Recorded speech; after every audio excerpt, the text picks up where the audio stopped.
Reinvention is the key to overcome new challenges and keep growing. Welcome to South Summit 2020.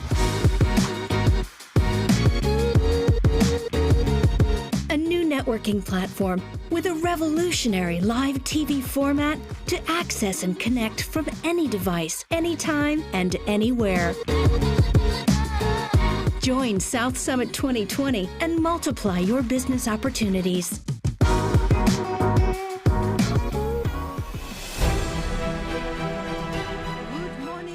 Good morning, and welcome to our third day at South Summit 2020, an edition where we are more connected than ever. Why, you may be wondering? Well, we are broadcasting from this fabulous TV set at La Nave in Madrid, but also from New York City, Singapore, Buenos Aires, Milan, London, Barcelona, San Francisco. So, this year, we are stronger and more global than ever. Allow me to introduce myself. My name is Helena Diez Fuentes. That's Helen 10 Fountains in English and in Instagram. And I'm thrilled to be your host on this stage today to bring you the Tourism and Travel Track, hosted by Google for Startups. Google for Startups' mission is to give startups access to the Google products, connections, and the best practices they need to grow their businesses. So, thank you so much, Google, for hosting this track, which is actually a classic at South Summit and one of people's favorite. But this year, due to the coronavirus outbreak, it's not exaggeration to say that the travel and tourism sector is in crisis. According to Mobility Market Outlook, the global revenue for the travel and tourism industry will be an estimated $400 billion in 2020, a decrease of around 40% from the previous year. But, as we have heard many times before, in any crisis lies an opportunity. Who will adapt successfully to this violent shakeup? Most likely it will be dynamic, innovative startups, and we have some of the best in the world for you today. But before we meet them, and to start this track, we have a very special guest, not only because she's a dear friend of South Summit, but also because she's one of the most influential Spanish fashion designers of all times. She has created her own colorful universe that covers much more than fashion, from tiles to biros to suitcases or perfumes. I guarantee with great confidence that almost everyone has, or at least has wanted to have, one of her designs in their wardrobes. In 2017, she was awarded with the prestigious Premio Nacional de Diseño de Moda by the Spanish Ministry of Education, Culture and Sports, and she keeps disrupting the sector and imagining the future, as she has done all her life. So, we want her to tell us how she does it. I'm talking obviously about Ágata Ruiz de la Prada. Ágata, welcome. How are you? There's a huge round of applause. Please sit here, Ágata. Welcome. Welcome to your home, because you've been coming to South Summit almost every year. Yes. First of all, I want to congratulate all the team, because that is a miracle for me. I see that is the best organization I have seen ever. I'm very proud of being part of the team of the South Summit. Yes, you've always been, and we've created this for you. And I am a big fan of the creator, Maria Benjumea, which is a star. Fun and friend. She's the best. She's the best friend. She has so much energy. I know. Well, you can't... I remember when the first time she began to tell me about startups, and I say that's going to be a disaster. and how that dream has become such a big reality, no? I know, and there's no black here in this stage. Have you noticed? Just for you. Thank you. Thank you so much. Well, now that we have Ágata and say fashion and travel and tourism, why? But fashion and travel... Some years ago, everybody was saying the only important thing for people is traveling. The young people, everybody, they want to spend money only in traveling. So for me, who used to take a plane every 2 or 3 days. Yeah. So I used to take more than 100 planes in a year, or 100 trips in a year. At the beginning, when they stopped the airport, I couldn't believe that. I couldn't believe the airport was going to be closed for 1 day. And when it began 1 day, 1 week, 2 weeks, 1 month, it was incredible, no? So the tourism has changed so much that we don't know how to reactivate it. In the last times, there was signs of that something was happening, because at the beginning, a long time ago, people used to travel for buying things, but they began to make your luggage little and little and little, and you have to pay, and you cannot. So it was becoming so difficult to buy when you travel, no? I've been last week I came yesterday from Paris. I've been 5 days in Paris, and the shops are destroyed there, no? Because they are 70% down, the sales, because in Paris was the paradise for tourism buyers, no? And now there is not tourism at all, no? So I think it's the moment to reinvent the idea of tourism and the idea of how to buy at the same in other places.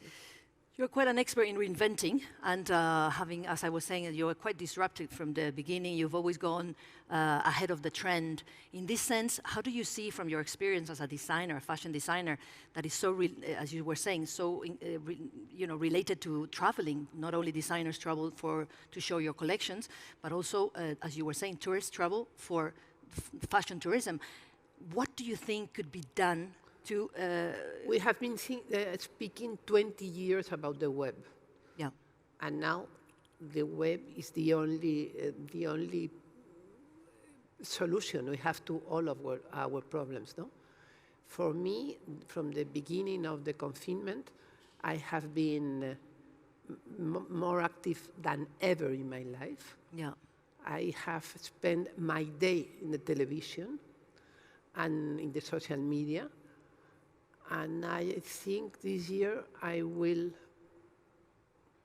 my little company will do the same that last year. Which is? Which is a miracle, because the day that the coronavirus began, I thought I was going to, I thought I cannot pay anybody, I'm going bankruptcy, I'm going to be dead. But I began to fight, and through the television, through explaining everybody what I was doing and all that, I began to attract people to your web. But do you think that fashion tourism or fashion traveling is finished and people are going to go into the web, the new challenge, your channel as a designer is? Travel can never finish, because it's one of the best things that you can have in your life, no? But you have to do it in a more selective way, no? Yeah. First of all, we were used to do a lot of quick travels, and we didn't appreciate them, no? So now, if we travel, we have to appreciate that, no? The last week in Paris was like a dream, because everything was empty, and so you can see. So it was a miracle. I was crying to see the Notre Dame and to see everything. It was the most beautiful city, I think Paris and Venice are the most beautiful cities in the world. Yeah.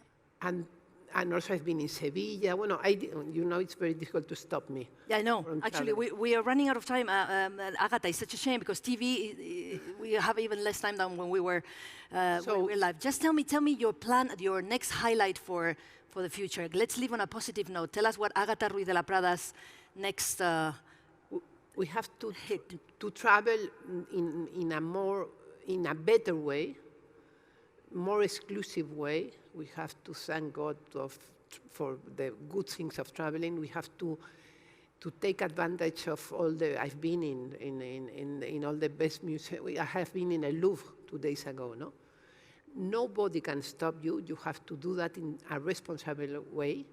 I have. Agatha, just a short message, a tweet, 140 characters. Come on. of your message, your You cannot homework? stop. You can do it. It's impossible that you have to Find another way. take care of yourself, of the others, but don't stop. Don't let this thing to stop you.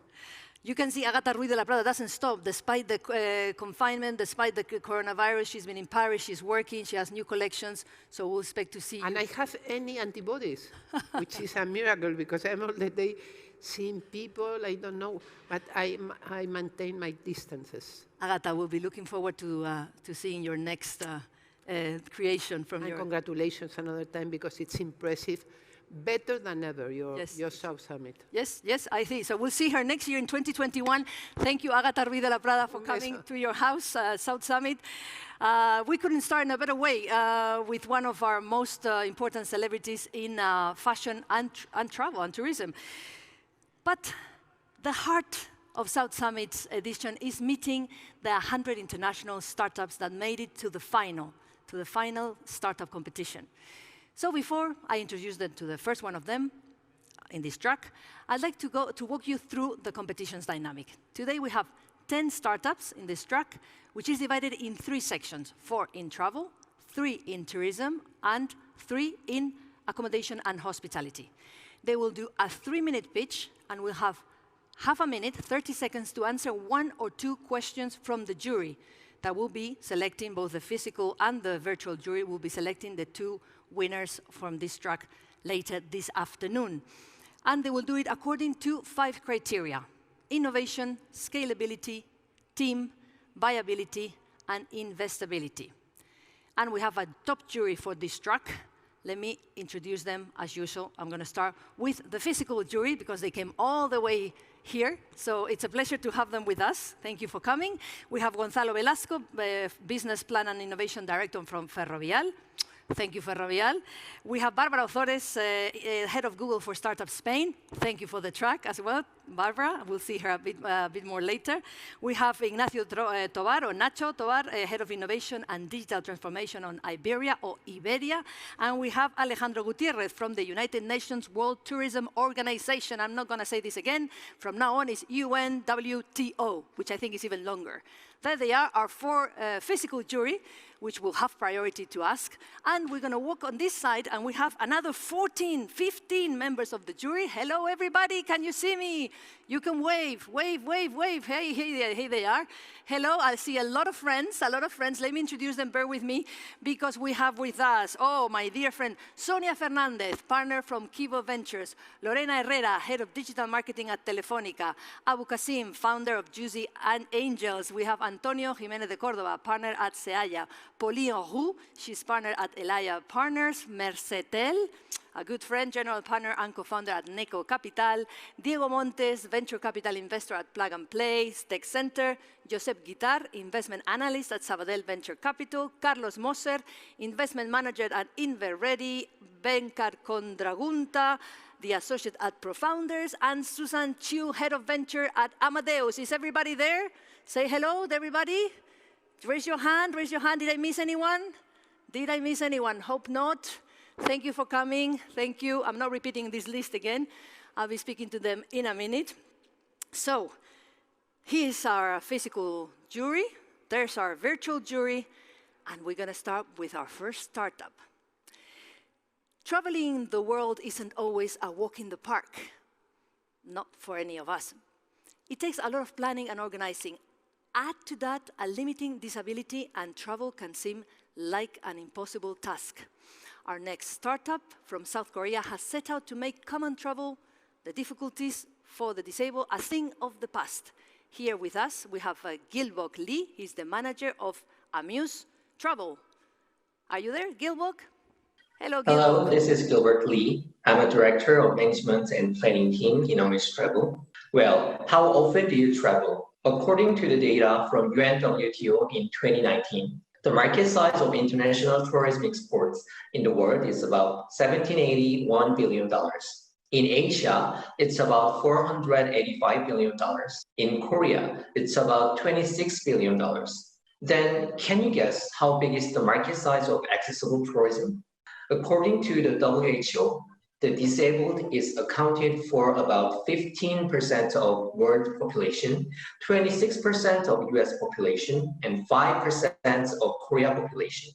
Moreover, as the data shows, the population aged over is growing faster than others, and the largest increase within Eastern and Southeastern Asia is foreseen in South Korea. If you see all these numbers, you can easily guess that the demand for accessible tourism will grow rapidly. But the problem is that there is lack of travel information of barrier-free travel. So we started to think about the solution to solve the problems. The first solution is offering accessible travel packages, and the other one is collecting map data of tourist attractions. Our accessible travel packages consist of wheelchair lift bus, barrier-free travel and tourist attractions, professional guides, and accessible hotel rooms. It is not only for the disabled, but also for the seniors. However, to make accessible travel packages, we need accessible road data of tourist attractions. So we started to collect the data of accessible routes. So far, we have collected more than 10,000 POI data, and our tour guides collect raw data while having a tour, and then process it into valuable data like accessible map. The data we collect and the map we make is not only for commercial, but also to the public. And we have sold it to the several government institutes. And we classified our competitors in this market into 4 sections. As you can see, compared to our competitors, we collect and analyze accessible-related data of tourist attractions, focusing on accuracy and sustainability. Until the end of this year, we will have provided accessible tour service for totally 10,055 customers. And we are planning to entering a new market next year. We've already done with some 2D accessible maps. At the same time, we have developed the system for the map, and our goal is to provide international tourist-oriented map service. So far, we have been invested from 2 startup accelerators. We are on the seed round, and we are waiting for the Series A investment. Thank you for listening, and please feel free to ask any question. That's perfect. That's perfect. Gilbert, right on time. You had 2 extra seconds. I'm going to come here just to remind the jury, especially the virtual jury, that in order to ask your question, you have to raise your hand so we can see you. You are a lot, despite having this wonderful, huge screen. Raise your hand whenever you want to ask a question, and then we'll put you in touch with the entrepreneur on that other side of the set. The same for our physical jury, which I can see very clearly from here. Nevertheless, are there any questions for our entrepreneurs? Remember and remind our entrepreneurs that you have 30 seconds to answer each question, whether it's 1 or 2 or more. Usually we don't have time for more, but there you go. 30 seconds to ask the question for all entrepreneurs, and our jury has to raise the hand. Any questions for Amuse Travel? Anyone for South Korea? Let me see our physical jury. Oh, I think we see, I believe, yes. Susanna Chiu. Go ahead with your question from Amadeus. Susanna, you're going to fly onto this screen to ask Gilbert directly. Yes. Gilbert, 30 seconds to answer, remember. Sure. My question is, first, congratulations to the team. I think we need as many startups and entrepreneurs to help the community that needs assistance to get onto the road. The question here for you would be, how much effort do you need to start a new country? So in terms of scalability, can you describe how can you scale across so many countries and so many roles around the world? Thank you. Okay. Hi, I'm Jia from the Overseas Department of Amuse Travel. For the question, actually, we plan to access to Southeast Asia market next year. From now, we are having tour only in South Korea because we need to have more measurement before the tour. So for the tour, international tour, we will have a partnership with the local tour operator company who can provide us the accessible facility or the accessible local tour. That's how we connect with the local tour company and how we do with them sending the Korean traveler to that was 30 seconds already. Sorry, Amuse Travel, 30 seconds. I gave you another 10 extra seconds, I have to confess. Are you happy with that answer, Susanna? Yes. She's happy. Susanna Chiu, thank you for that, from Amadeus. Are there any questions any other questions for our team, I believe we have to continue. Thank you to Amadeus and, of course, to Amuse Travel. We're going to continue with a conversation. For our next conversation, it is a pleasure to invite onto our stage the Sales Director for Corporates at Kaiser Bank. Kaiser Bank has been supporting entrepreneurs for many years, especially through their Entrepreneur 21 Awards since 2007. I know them well as I have been the MC at these awards, as well as several Day One Innovation Summits by Kaiser Bank around all of Spain. So let's welcome Mar Santana. Mar, welcome. Hi, welcome. Thank you so much. Good to see you. Good to see you here in Madrid at La Nave. So, Mar, I am very familiar with La Caixa and with the Entrepreneur 21 Awards and Day One Summit, but I'm sure a lot of people are a bit confused. Can you give us more details about what is Day One and what are the summits about? Of course. Thank you so much for this opportunity. Day One is our division for technological companies and startups and their investors. It was created in 2017 and it has 3 business centers in Barcelona, Madrid and Valencia, and 2 business managers in Malaga and Bilbao. It has a comprehensive program to give a solution and to become the financial partner of the innovation economy. And it has a team of managers who are qualified not just to be just a simple bank advisor, but they are certified to assess entrepreneurs and also to understand their special situation, because they spend the whole day talking to entrepreneurs, trying to facilitate their liquidity, and of course they are really aware of the special situation this kind of business has. So the relationship of Day One with the Entrepreneur 21 Awards is because Day One is the unit inside CaixaBank that organizes with ENISA the Emprendedor 21 Awards. Now that you talk about ENISA, we have to send a big kiss to all the ENISA team, especially to José Bayón, the CEO, always supporting the entrepreneurs, the Spanish entrepreneurs. So tell us about the next edition of the awards. Yes, as you already know, the Emprendedor 21 was launched for first time in 2007. So it has been more or less 14 years supporting this entrepreneurial ecosystem. And this year, in the coming weeks, we are going to launch the 14th edition. And with such innovation, for example, that we are going to focus on the travel, tourism, and hotel sector, because we are aware that in the situation we are living now, they need our support to reactivate within the new normal we are living. Which I believe actually CaixaBank has given a lot of loans to this sector in particular. Is it right? Yes, that's right. We have been the first bank in facilitating not only liquidity, but also for loan projects, and also to launch a wide range of measures to facilitate the transition in these COVID times. Okay, so we are looking forward then to discover a bit more of the tourism and hotel sector in the 14th edition of Entrepreneur 21 Awards.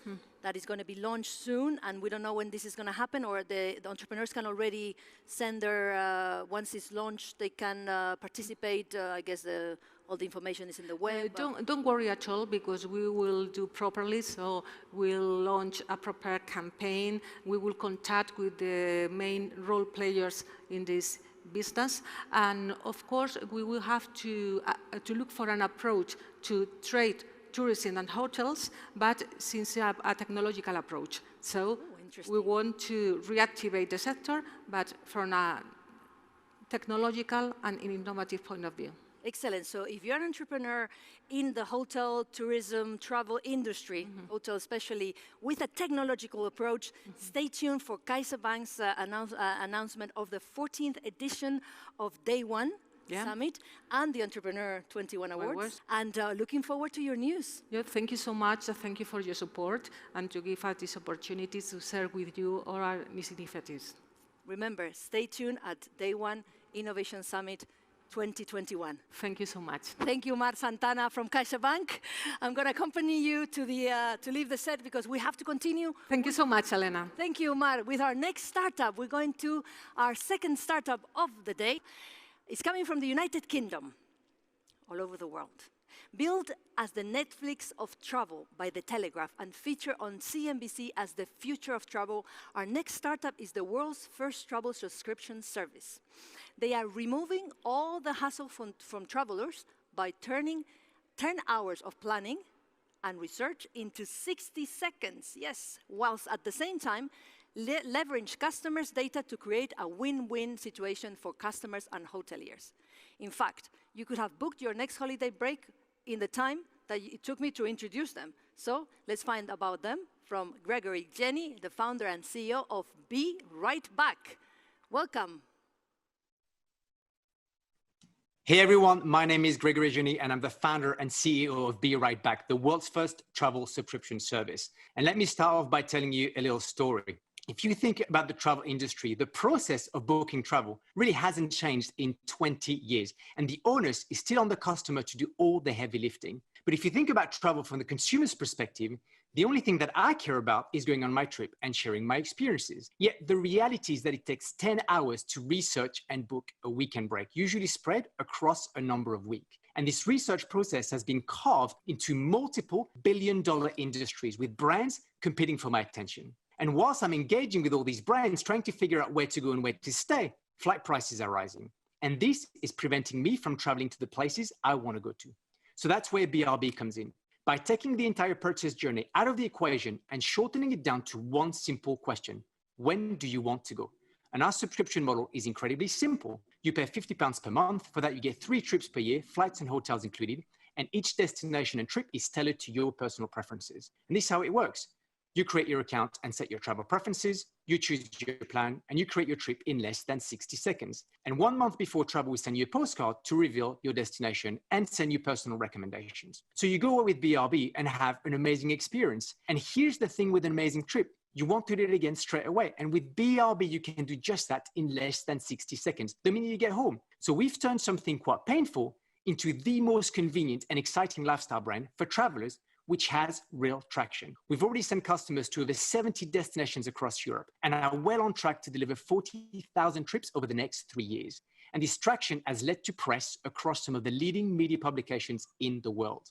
And press is great, but what really matters to us is that our customers love us, with 96% of them rating their BRB experience as excellent or great. And even during the COVID pandemic, when other OTAs saw their customer ratings plummet, we kept ours high, thanks to our financial protection and the uniqueness of our business model. But we're not just disruptive on the consumer side. On the supply side, we are flipping the entire OTA model on its head. Gone are the days of hotels marketing their rooms through a range of distribution channels with no guarantee on occupancy. BRB fills hotels. We've got guaranteed customers traveling with us. We have complete opacity of travel sourcing, and we can leverage data and machine learning to group customers, which allows us to negotiate better rates by guaranteeing hotels higher occupancy.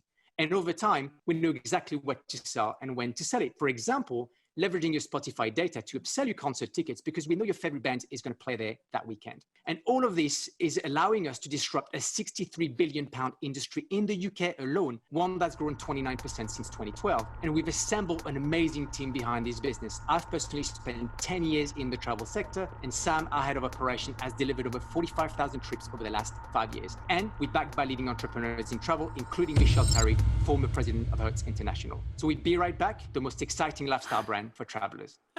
Thank you. Thank you, Gregory. You run out of time. Be right back. He says, our customers love us. Of course they love you. We love you too. That's why you're here at the South Summit final. I believe we have some questions from our virtual jury. Yes, I see Abu Qasim from Josie Angels.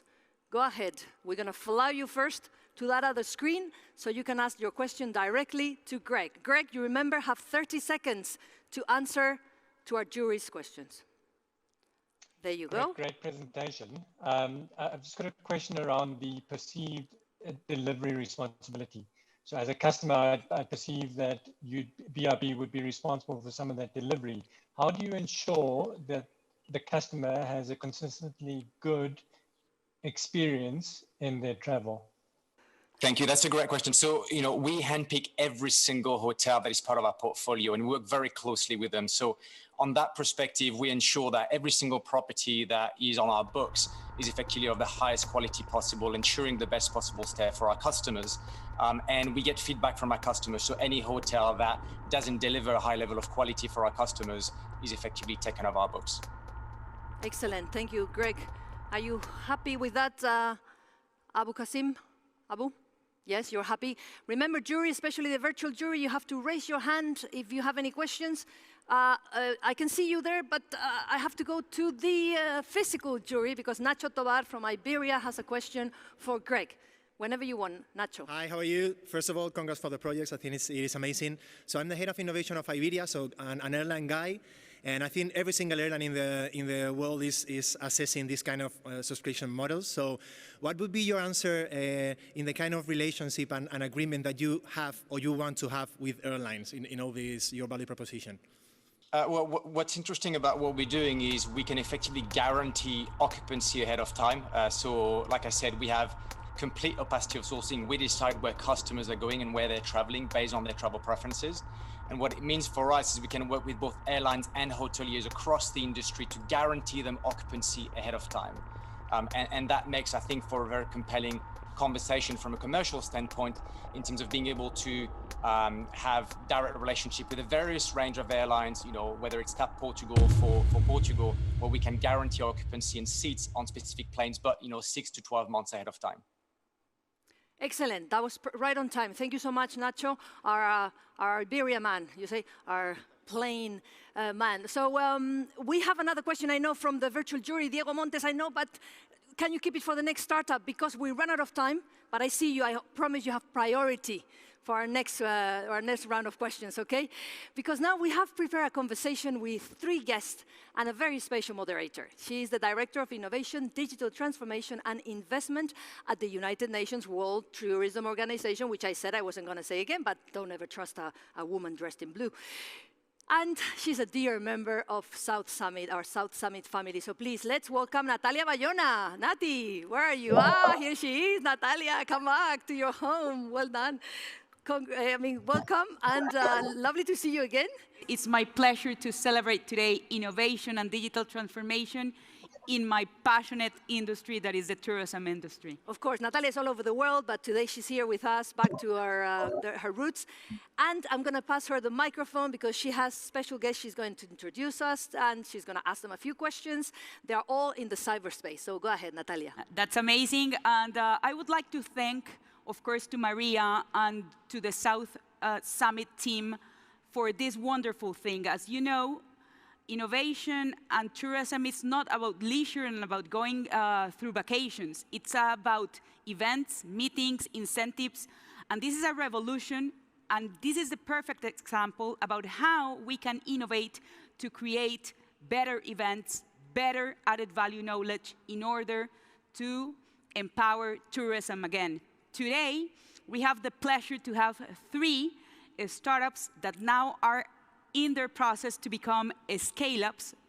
So I have to say that we have here today one super guest because he won the first global startup competition of the UNWTO, refunded.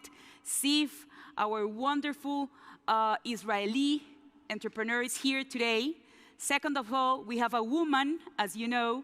Tourism is the most important employer for women and youth. So bringing a young woman today that is working with artificial intelligence to develop safe travels in the US is more than crucial. So Jessica from Airside as well.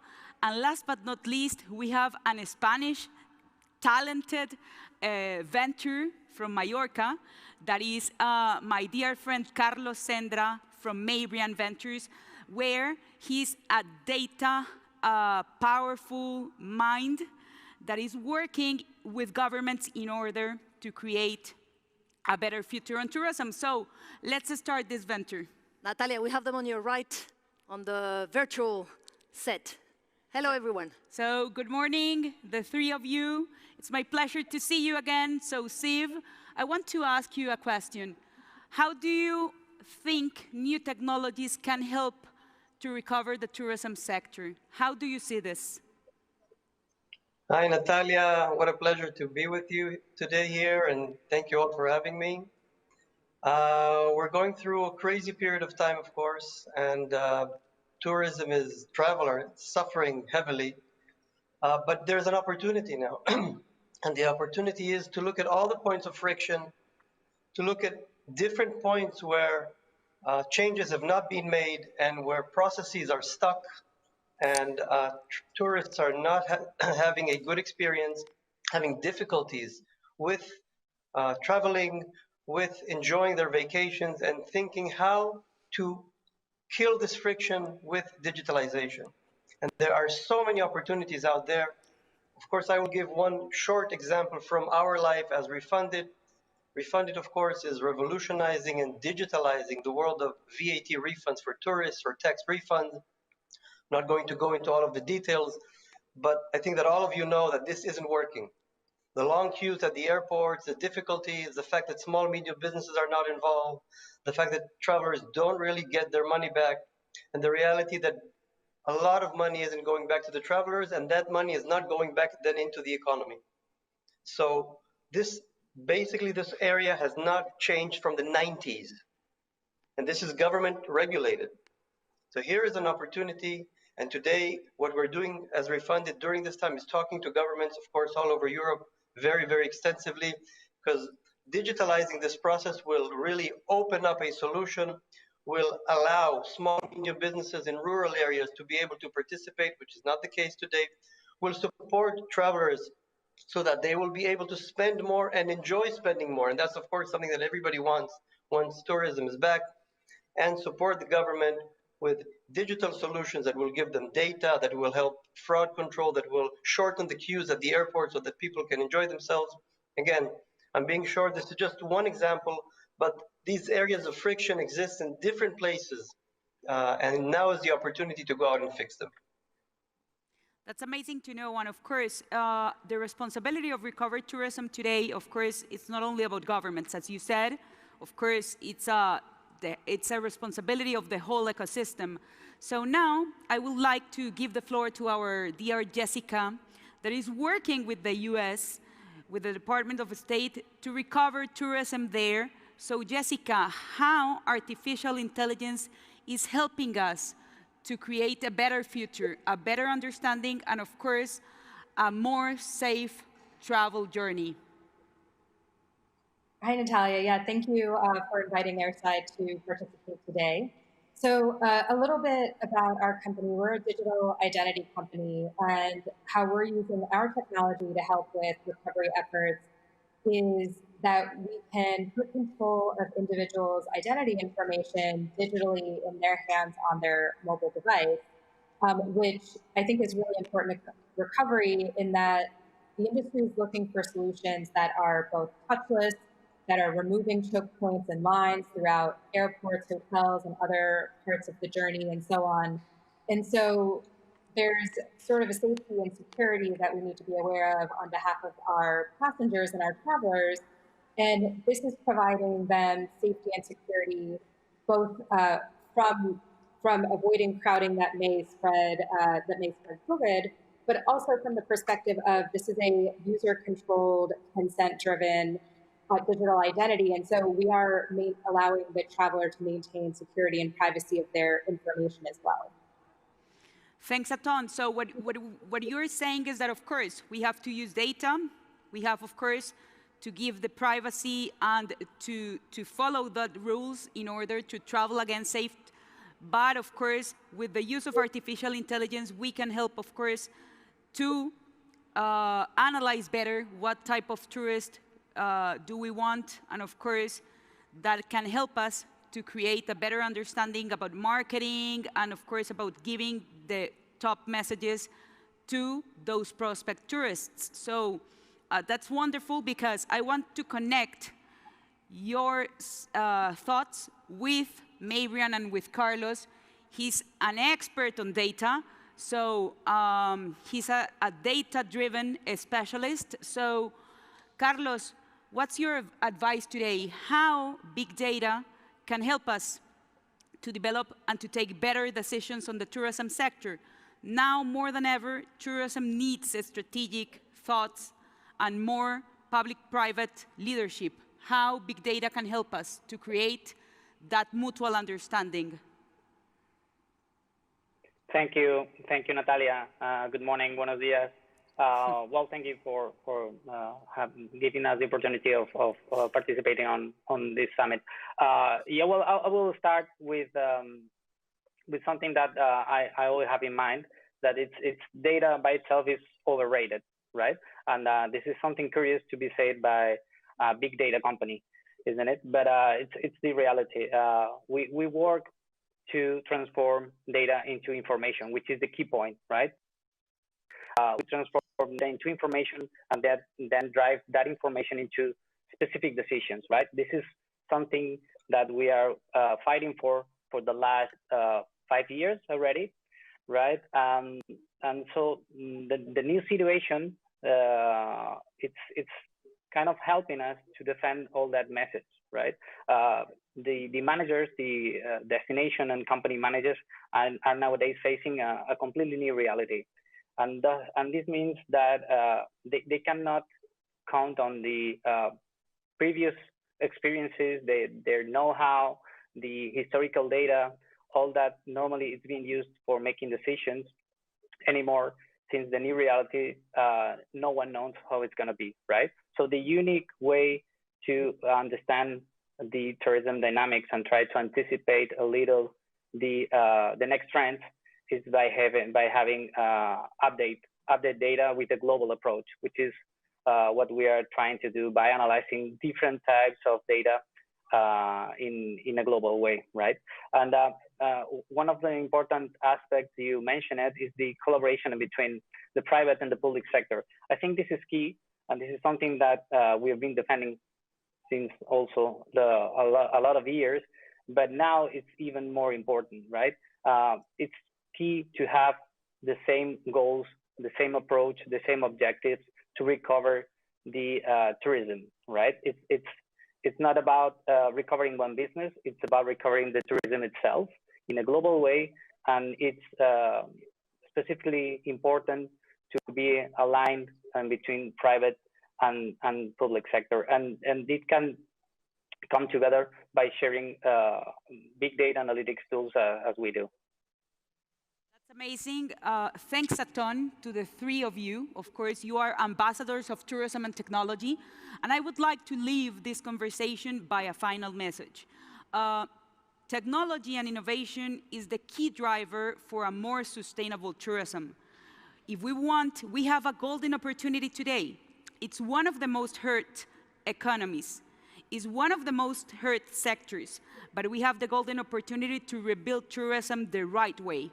To rebuild tourism the right way is to include sustainability, innovation, and youth empowerment in our new normality. Why? Because that will empower a lot our youth and talented minds to recover again and to bring top solutions, to bring big data, to bring artificial intelligence, and to bring new technologies into the tourism sector, to lead by example, and of course, to have a better future and a more sustainable sector. So thanks a lot.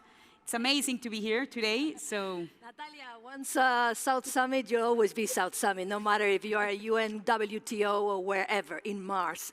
Thank you to Natalia. Rebuilding the tourism the right way. So we have to continue. Thank you to your special guest. We'll see you next year in 2021 here at La Nave, hopefully, or who knows, in the cyberspace, because we have to go on to our next startup, number 3, coming from the United States. When students travel with a university abroad, a great responsibility falls on their institutions and its stakeholders to keep students safe. For some, it will be their first real experience alone abroad. And who doesn't remember how that was like? Let's just say there's temptation to party. So the university or program provider assumes the risk, but how do they keep track of what their students are up to and care for them properly? Our next startup understands the issue and presents a solution, a student-centric risk management, who is going to be told us everything about it, Duff Archie, the COO of Off We Go. Welcome, Archie. Hello, my name is Duff Archie. I'm the co-founder and the COO of Off We Go, increasing travel safety adherence through social connection, comparison, and gamification. The key issue at the heart of all this is the lack of student voice and engagement with safety and security resources that are put forth by their above stakeholders that are necessary to maintain the personal safety of the student and the duty of care of the sponsoring institution. In fact, nearly 70% of students don't report their side trips or independent travel while on school-sponsored programs. Thus, Off We Go. We bridge all the gaps with a student-focused experience created by and for students traveling. We created a fun and engaging platform for planning travel, which teaches and drives proper engagement with safety controls, and then send this data to aid in the organization's decision and policy-making processes while saving insurance and assistance companies time, money, and effort in their policy and case management processes. Once onboarded, students scroll right and left, browsing various cities and are queued into groups of students interested in going to the same place at the same time. Students are then able to share information such as their favorite cafes, museums, restaurants, etc., alongside safety tips and tricks. We also partner with leading travel assistance and insurance companies to provide vital safety info and alerts to all students who travel through Off We Go. On the admin side, by solving students' travel anxieties first, we're able to then incentivize them to submit this required travel data needed to keep them safe. Our goal is to provide these institutions and organizations in international education with higher quality data and new insights into the travel habits of their students.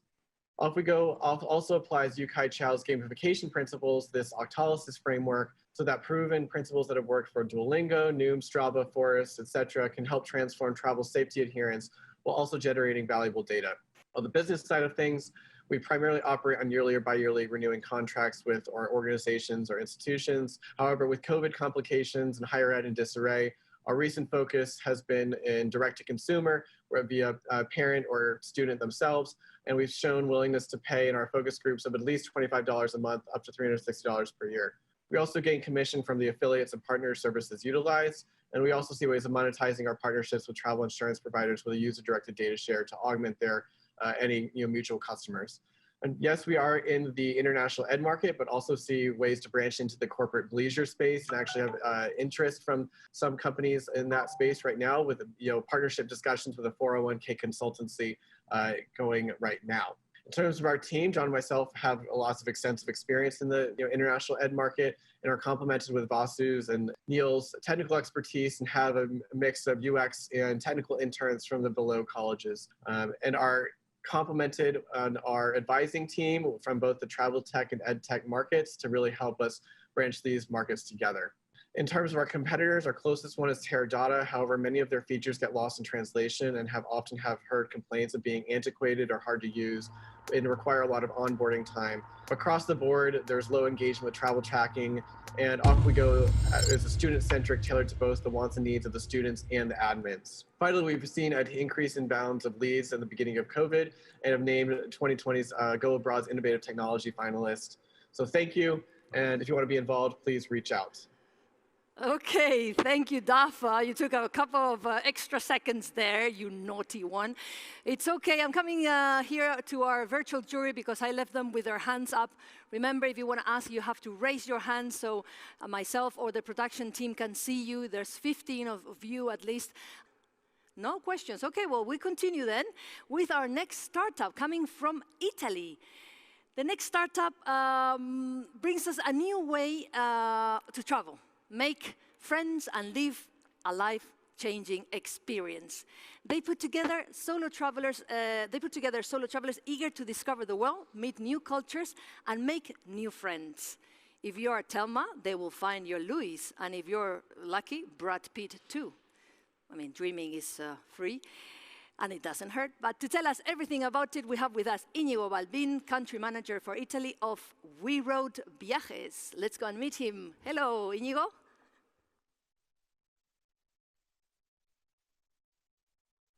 So first of all, thank you very much for your time. I'm very excited to introduce We Road to the South Summit panel. So have you ever wanted to discover the world, but have no friends to join the adventure? This is the case for many young professionals, which have no friends to travel with. So for example, friends having different schedules from work or friends going into a relationship. In order to answer this need, at We Road, we've put together solo travelers in their 20s and 30s in small groups of like-minded people and in the same mood, eager to discover the world, meet new cultures, and make new friends, all led by a coordinator. So from this simple description, you might think we're just another digital tour operator. Fair point. All our major competitors, like G Adventures or Contiki, focus on the product itself as their unique selling point. At We Rode, we have a unique business model based on the power of communities, where our value relies on our tours being life-changing. For us, a tour does not last forever, but a friendship does, especially if it's being built on incredible experiences. And this is how we do it. One, we are not a marketplace, but a tour operator. So our product is built around our unique and decentralized network of local partners, where we're able to build flexible itineraries around the world based on the different moods and perceptions we see from our community. Two, a digital platform. So we have an in-house B2C fully integrated platform to handle the end-to-end booking of our customers. So we don't work with intermediaries, no OTAs, resellers, travel agencies. The We Rode experience starts and ends on our digital assets. Finally, and this is our secret ingredient, our community of travelers. So we have created the biggest online group travel community in social media. This allows us to be very close to our customers in terms of product innovation and human interaction, which has proven to be so valuable in the COVID times in order to iterate the product accordingly. This is all embodied with a unique marketing approach and tone of voice in traveling, where we have shown since day one only photos of our travels, building a sense of closeness and reality with our future We Roders. So we are an Italian company based in 2017 and now international, also with offices in Spain. In 2017, we did our first tour in Cuba. That year, we did revenues of 150K. In 2018, we did 2 million. And in 2019, we did 10 million, which are about the same numbers we're expected to do in 2020. We target young professionals in Italy and Spain, which are a combined target audience of 20 million. With an average booking value of 1K, this represents 20 billion in potential market value, only accounting for these two countries where we have proved the model works. So imagine the rest of the world. Our team. So 3 years ago, we didn't exist. And now we are 50 team members and 500 coordinators, which help us fulfill our travel. Regarding our founding team, it was born by Paolo De Nadai, our CEO and founder. He's a serial entrepreneur and of course, avid traveler, which has built 6 companies with total revenues of over 25 million. Erika De Santi brings the tour operator and community building experience, and Fabio Bin leads the digital marketing and technology efforts of the company. As for myself, I fell in love with the company whilst working at Google, deciding to join the adventure to make the company international and change the perception of how young professionals traveling moves. So to sum up, we have a clear vision, which is to connect people, cultures, and stories, in a very bold mission, which is to design and deliver experiences worth living and sharing, rewriting the rules of the travel industry every step of the way. Thank you very much for your time. Okay, Inigo, taking all the extra seconds you can. Imagine the rest of the world, he said. Well, don't imagine it, because We Rode is doing it. And I see Diego Montes with his hand up in the air. So Diego, as I promised, you have priority. We're going to fly, Diego, from Plug and Play Take Center to our screen. You can ask Inigo whenever you're ready. Inigo, remember 30 seconds for your answer. Go ahead, Diego. Perfect. Thanks, Inigo. I love the enthusiasm of your pitch. Because of COVID, international travel will probably be down like 60% in 2020. I want to know how your products or your destinations have pivoted, and if you're offering like local destinations rather than international destinations to your community of travelers. Yeah, great question. And thank you very much for your words. Yes, of course. So we've had to rebuild all of our product after COVID. And literally 100% of our revenues in summer, both from Italy and Spain, came from domestic tours. So we built 12 tours in Spain and around 15 in Italy. With basically this summer, we've been able to move 3,000 people around Italy and Spain. So that's been a huge success. Now we are looking to do experience one-day tours around both countries as well. Excellent. Right on time. Are you happy with that answer, Diego? Anything else? Yes, you're happy. I'm coming back to our virtual jury. Oh, virtual jury, sorry, I have to walk. Yes, if we have time, do we have time, production team? Yes, we do. Nacho Tovar, go ahead from Iberia. Your question to Inigo. Inigo, good to see you again, mate. Just one question is, what would you say to those who are thinking that social traveling is not going to get any bigger after COVID? Yeah, so definitely that's not the reason. I think understanding traveling as a means to really connect with people is something that worked before. It's something that will work again. The only thing that we really need to understand is that we as a company, we need to put all of the safety measures in place to those connections to happen in a safe environment. So at We Road, we do small groups, and with all the safety measures in place, I think we should be able to do it again in a very soon time. Good question, tough one as well. No mercy here, Inigo. I don't know if we have time for another question from, no, I'm sorry, but keep your questions, virtual jury or physical jury, for the next startup when it comes, because now we have prepared a conversation with Catherine Phillips. She's the innovation architect at Heathrow, and she's been invited by Ferrovial. Thank you, Ferrovial. Gonzalo, always think of us. She joined Heathrow Design and Innovation Team in 2018, whose purpose is developing pioneering thinking in shaping future strategies around technology, helping to demystify the future and highlight opportunities, allowing Heathrow to prepare for disruption and the positive and negative impact to business models. So, welcome, Catherine. Here she is. Lovely to see you. Okay, thank you for being with us virtually. I have a quick question for you. Mobility is changing globally, we know that, but at the same time, the COVID-19 means that there's been a big impact in traveling. How can innovation help to reduce the impact of COVID-19 in airports like Heathrow? And what is Heathrow doing in that sense? So when the pandemic first took hold in the UK and we went into the very early stages of lockdown, my innovation team saw that challenge set out by our leadership of making Heathrow the cleanest and safest airport. And we knew that our skills and methodologies allowed us to support the business to not only recover, but build back better eventually.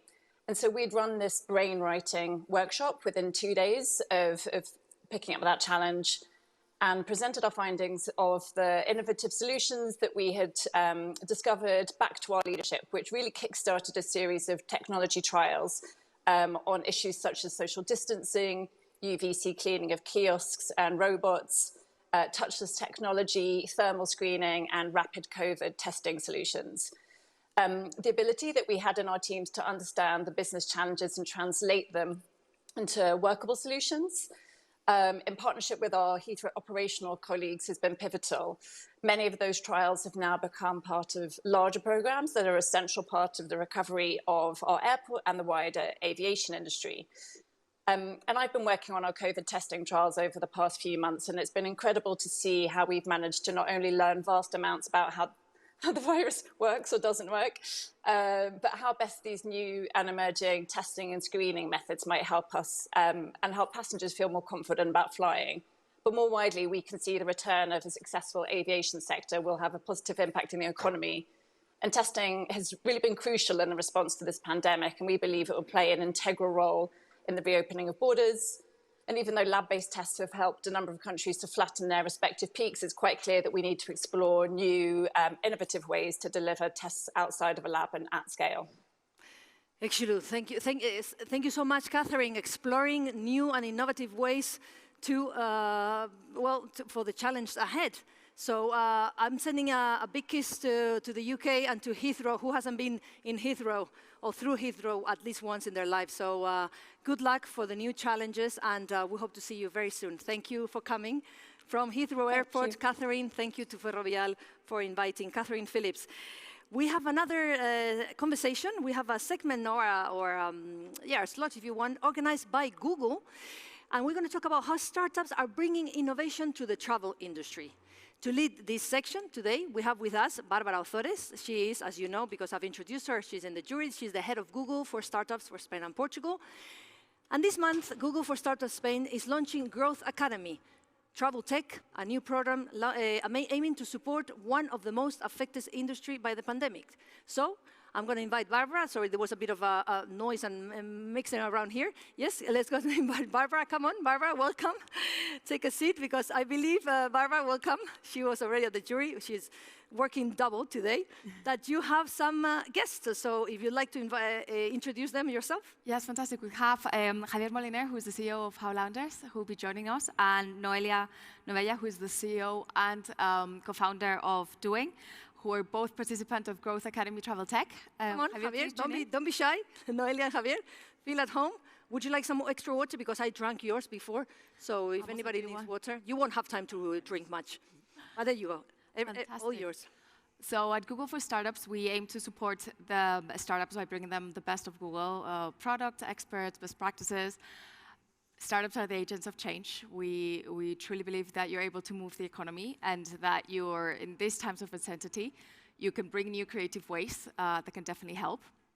When the pandemic hit the travel and tourism industry in Spain, we decided to launch a growth academy-focused travel tech, trying to bridge the gap of startups really bringing innovation to help this industry, which has been really hit, and that in Spain it accounts for more than 12% of the GDP, so it's really, really important for the overall economy. And today we're very lucky to have both Noelia and Javier with us, and I wanted to ask you some questions. So in this year, which has been quite a year, what are the main challenges that you're seeing as a founder? Well, first, thank you for having us here and for organizing this program at Google for Startups. As a founder, the most complicated thing is to keep the motivation up and to explain to the team that it's not fair and it doesn't really matter how well they are on UX, UI, on marketing, on communication. It's just a weird situation, and we just need to be a very strong team, stronger than ever. There's probably, the motivation part is not that easy. So motivation, I can see that being quite a challenge. What about you, Javier? What's been the biggest challenge for you? For us, has been a similar scenario as well. So keeping the team and restructure the team, because the reality is absolutely different from the one before the pandemic. And I will say also a strategy, because we don't really know how long it's going to last, this situation, right? So we have to manage different scenarios and just keep measuring day by day. So motivation, uncertainty, and what that means for strategy. Yeah. What do you think innovation might bring to the travel and tourism industry for the next year? Well, why is it so important? Yeah, I mean, right now it's innovation or dying, right? I mean, with all the layoffs, with all the revenue going down, we have to be more productive and effective and perfect than ever. And obviously, all the digitalization of everything, or all the automations can allow us to keep the growth without having to hire more people or keeping the same team, right? So yeah, that's... So being more efficient than ever and helping in that way. What about for you, Javier? Yeah. My opinion, well, the industry has been like digitalizing for the last 20 years, but there has been no real innovation. So there's going to be a totally different market when this situation recovers, and I think a great innovation is going to be a great opportunity as well for the startups or companies that hit that innovation. So I think many things are going to change, especially for big players and so on. I definitely agree with that innovation is going to come from the startups and also from the consumers demanding different products. So we talked a little bit about Growth Academy Travel Tech, which is happening this year. But Javier, you were one of the first cohorts that we had. So in a nutshell, what were you able to take from it? Well, working based on objectives, I think, has been our main take from this campus experience. And well, also being more data-driven company. A data-driven company, that's always great. And Noelia, you're starting the program now. What are you hoping to get from it? Well, we provide with certified cleaning services to certain rental apartments. And what happened is that in the cities, everything stopped. So we have to triplicate the locations where people could get the services. But to be honest, we didn't have the time to get to know the markets and all the trends, and that would be super interesting. And also we are working now with different property managers, more in the long tail with less properties. We don't know them that well, so yeah, that will be great, all the learnings we're going to get from Google. Well, hopefully we'll be able to help you as you face these challenges. 2021, I think we're all crossing our fingers to hope that it's a better year. In a tweet, what are you hoping to get from it? We want to be able to provide with certified cleaning services worldwide. So international expansion, that's quite a goal. Yep. In our case, we have been always based in this international travel, and 2021 seems that it's going to be also national travel, as has been this year. So what we are looking for is for this product market fit with new tours and activities for local markets, especially States, Australia, and so on. So 2021 is the year for finding this new product market fit for the new reality. And obviously, then we can use that in the coming years. So fine-tuning, I guess, both things, international and domestic travel. Yeah. International for you. I think they're very ambitious goals for next year. And well, thank you very much both for joining us here today. Hey, Barbara, we have a few extra seconds, and I was looking at this video as I was listening to you guys, where, allow me to sit here with you, where we can see some of the Google startup residents like Laurence Fontino from Womb Fertility.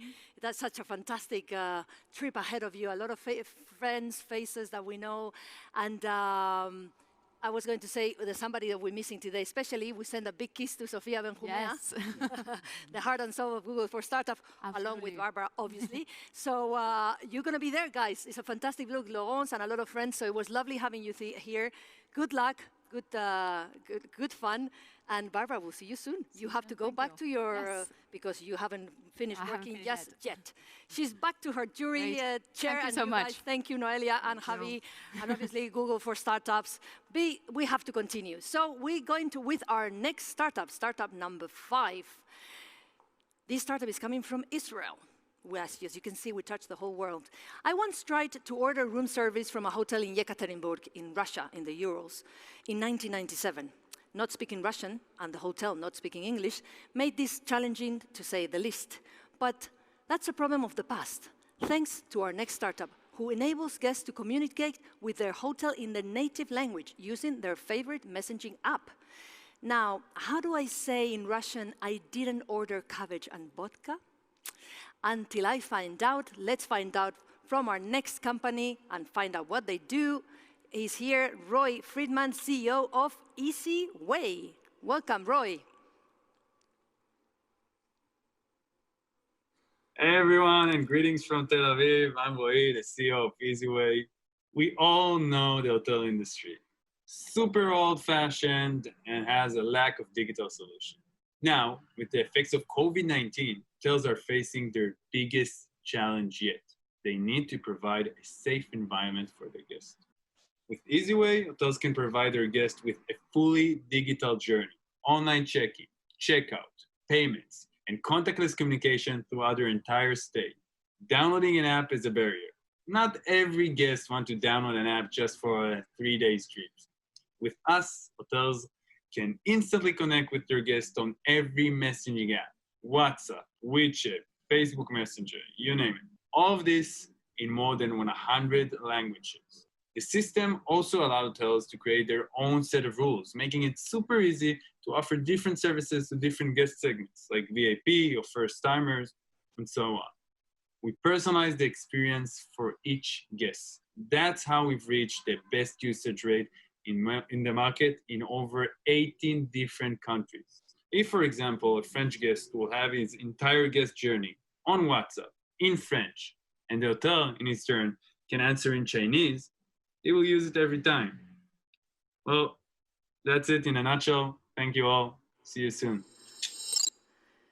Thank you so much, Roy. Mr. Happy Man. He had like a minute extra, you know. He doesn't need any more time. So I'm coming here to see our virtual jury. I miss you a lot, guys. Lovely to see you. So remember, if you have a question for Roy, Easy Way, again, Diego Montes from Plug and Play. Go ahead, Diego. We're going to fly you there. And when you're there, now, your question. Remember, Roy, 30 seconds to answer. Hi, Roy.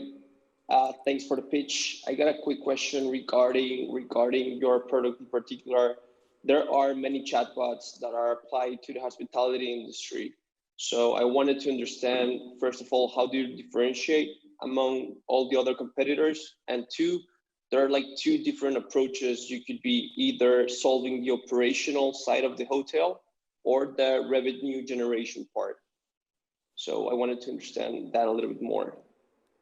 All right.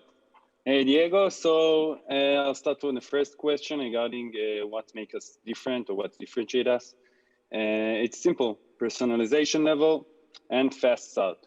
we're able to really start fast with all the hotels onboarding and be able to be total scalable on one hand. And the second is the highest personalization level in the market, which allow us to achieve those usage rates. Regarding operation versus the other thing, we also always aim for the customer experience. That's what guides us. Time's up.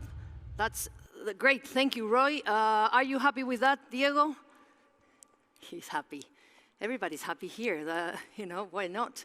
Okay, I'm looking at the wall to see if we have any more of our jury virtual jury wanting to ask a question. So we're going to fly from Israel to the United Kingdom to introduce our next startup, startup number 6. The connected and autonomous car is coming, and fast, and it will change the landscape of travelers. We talked about this subject in the Mobility and Smart Infrastructure track yesterday. You can watch it online, now or later.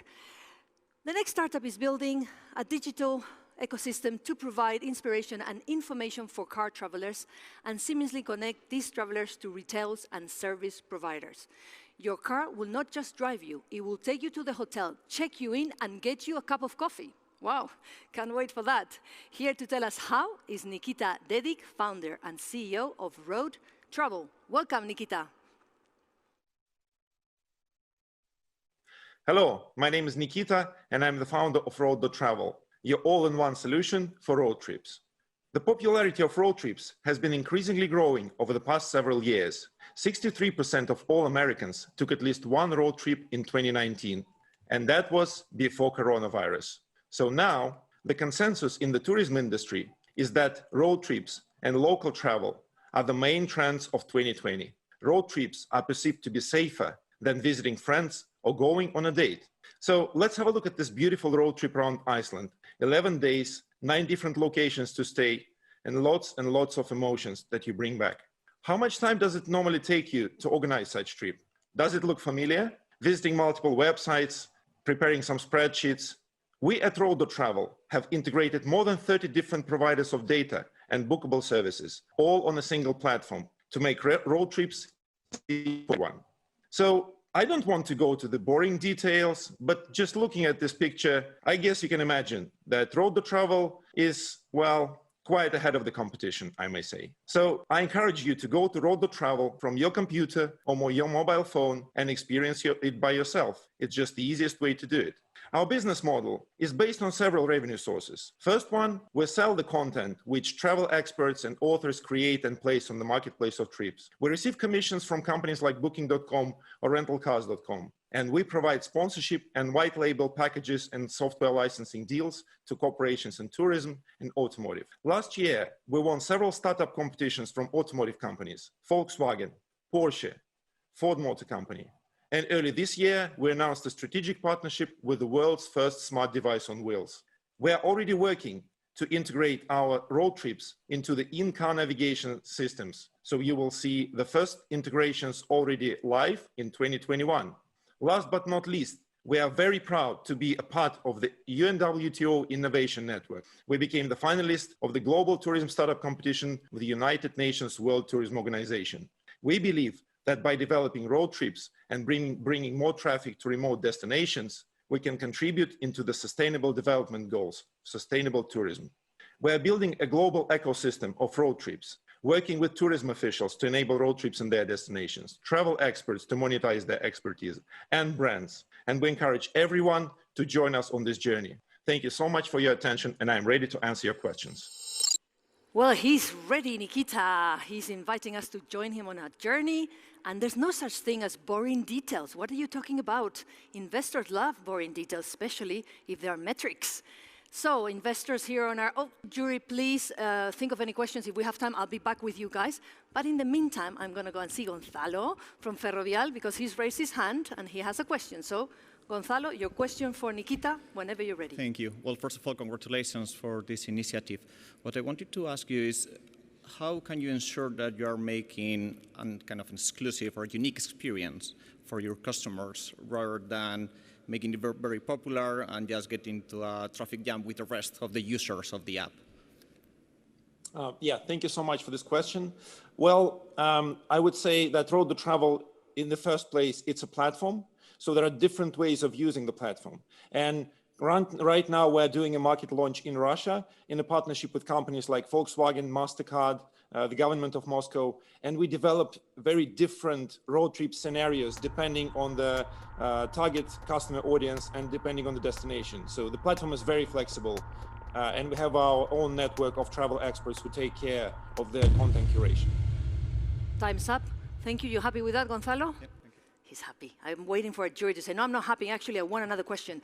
Any more questions from our virtual jury on the other side of the room? I'm not walking all the way there. If there's I don't see any hands up, so I'm giving you a few seconds just in case. No questions. We are going on to our next lot, our next section. We're going to have a conversation with a very special guest. Everybody here is very special, otherwise you wouldn't be here. He's the Digital Transformation Senior Manager at Accenture Interactive. His name is Dan. His surname is impossible to pronounce. I'm so sorry, Dan. Are you there, Dan? Chiokoyo Montiuro. And I thought Dan, I thought my surname was difficult. My family name is Diez Fuentes with a hyphen as well. But I think you are worse. Here he is, Dan. How do you pronounce your surname? Come on, for everybody to learn. Happens to me all the time. So, hey, everybody. It's Chocoyu. Chocoyu. Chocoyu. Now we know yes. Because Romanian is Romanian. Correct. Yeah. Its origin is Romanian. Correct. Excellent, Dan. Chocoyu. So, Chocoyu, yeah? Yes. My Romanian is as extensive as that. My first Romanian word. Dan. You pronounce it very well, though. You pronounce it very well. Thank you. Well, we're quite similar, Romanians and Spaniards. You know that? Yes? Yes. But this is indeed. not the place Indeed to talk about that. It's not the place. We have just a couple of minutes, so let me go into a question we have for you from your perspective at Accenture Interactive.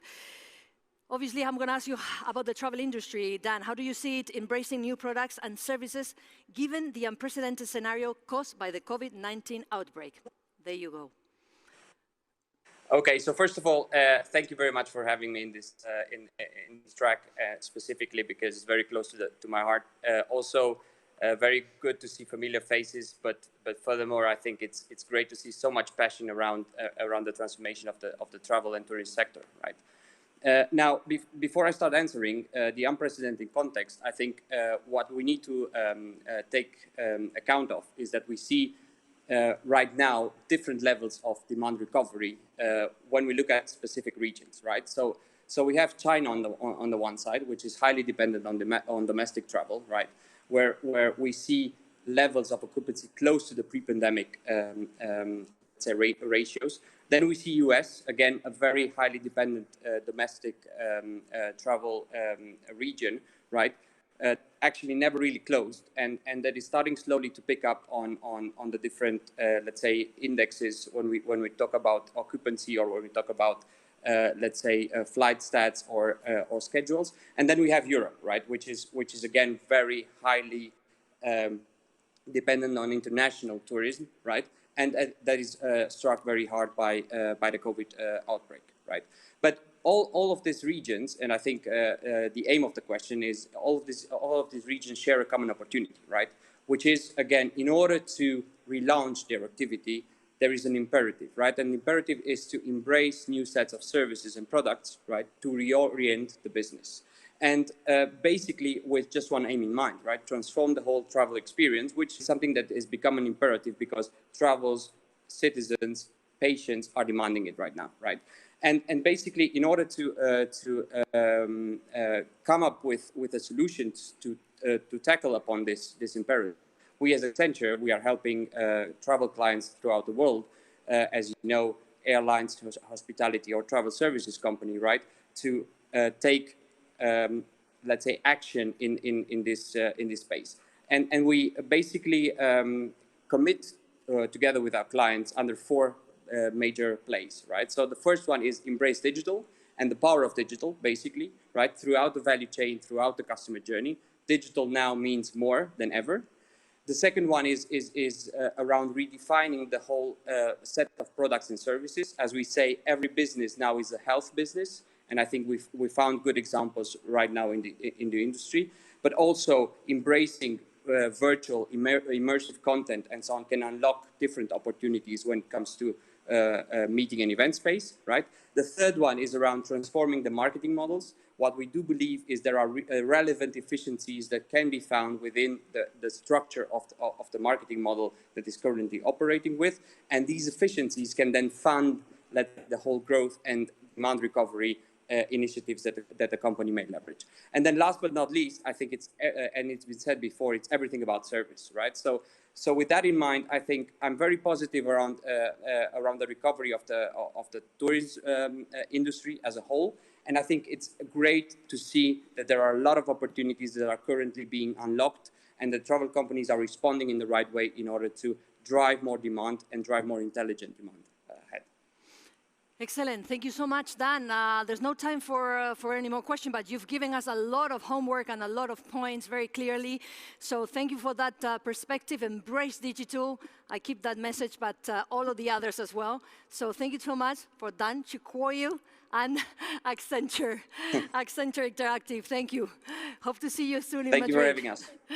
We have to jump onto our next startup, and we were in United Kingdom, remember, with Nikita from We Road, and we're going to travel from the United Kingdom to Spain for our next startups, number 7.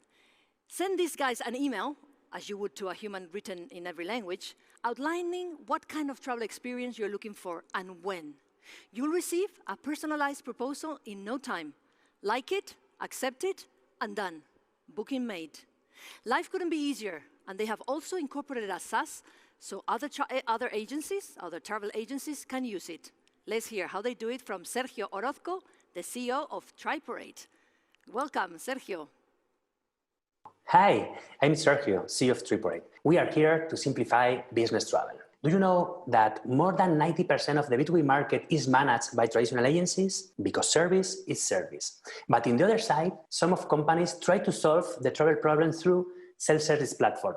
This technology could make this service faster and cheaper, but introduce new problem into the game, like wasting time searching on a lot of options and poor propose along the way. The challenge is to offer travel agency service improved with speed and efficiency. When we started 3 years ago, our mission was to create the technology that our travel agents could make us 10 times faster than the traditional travel agencies. We did it. And currently, our artificial intelligence could replicate as travel agents. Every day, more and more trips are managed without human contribution. Let me show you. I'm going to send an email like the one you send to the traditional agencies, but the Triparate answer is completely different. In a few seconds, I have received personalized travel option with flights and hotel, all of them complying with my company policies and my personal preference, and only could click in my perfect option. In a couple of seconds, receive a complete itinerary, all of my tickets attached in my personal calendar. As you can see, resolve a trip is a piece of cake. In this chart, you can see our revenue during the last month. When we include a new layer of technology, the same number of people can manage more and more trips. And our artificial intelligence is learning trip by trip to manage trips without human contribution, like in the demo that I showed you. During February, we are generating over 20,000 euros per day, and we manage 5,000 trips monthly. You can imagine how this story continued. Correct. Our billing dropped down and down until today. I'm sure that COVID will be the end for many travel agencies, but not for Triparate. Bad news. During this month, our operation went down 90%, but good news, decreased 90% our daily problems. And during this time, our team put the focus on creating a new business line. Our technology and our artificial intelligence engine are ready to be used to other travel agencies as a SaaS. Since the beginning, we received around 88% operation margin, improving now to 12% thanks to auxiliaries like insurance and other. And also, we are going to launch our first SaaS client in Mexico, looking for a new scalable business model. I'm sure we will share good news in a short time about this. Triparate is managed by a solid group of founders and now has over 20 employees. As I told you at the beginning, our mission is to make companies, travelers, and now travel agencies' lives easier. Thank you very much. Whoa. Excellent, Sergio, right on time. This is not the end for TripRate. We'll see what our jury, I'm sure they agree. If they agree and they have asked any questions for Sergio Orozco, remember, we have several hands. We're going to go with Susana Chu first from Amadeus. Susana, we're going to fly you back to the big screen so you can ask your question to Sergio. And Sergio, remember your 30 seconds to answer. Go ahead, Susana. Hi, Sergio. Two quick questions. One, are you connected to the traveler profile that takes into account preferences of the individual traveler? And the second one is that we human beings, we want to be offered options rather than just one itinerary. So, have you seen some data around how many iterations of back and forth would you need to actually close a booking? Thanks for your question. We are using an email integrated with different providers. This is not the first time that I have answered the question. The email is data authenticated and secure corporate channel. Everyone wants to kill it. WhatsApp, Slack, chatbots, and other could seem like a more interesting solution. But in reality, the email is still standing tall and strong for companies. Now and in the future, I think so. The email, wait, what is? Oh, time's up. Sergio, time's up. Is there any message you want to say quickly to Susana to answer that question? Time's up, you had 30 seconds, but... I'm sorry, because I'm not sure if I answered the question correctly. Susana, are you happy with that, or maybe there was a bit of misunderstanding there, or miscommunication? Yes, I think we probably need to take it offline later. Well, she wants to speak to you, Sergio. That's good news. Okay? An investor says later, somebody says later. Sorry, I try again. Sorry, during this 2020, the good news is we are going to create a SaaS.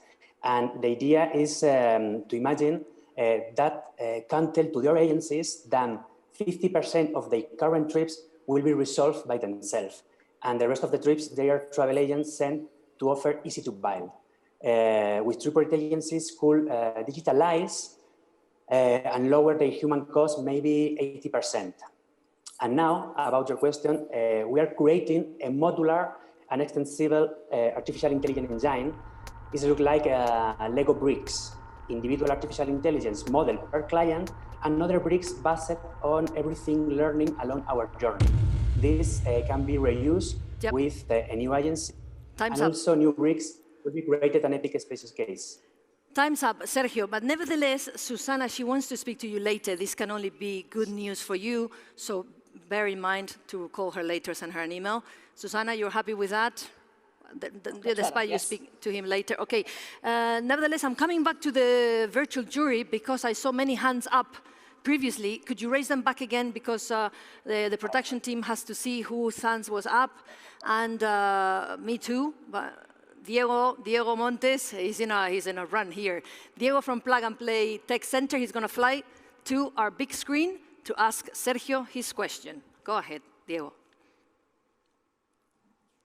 I'm curious to understand a little bit more the evolution to SaaS. That's one question, and the second one is, how do you see the future of corporate travel?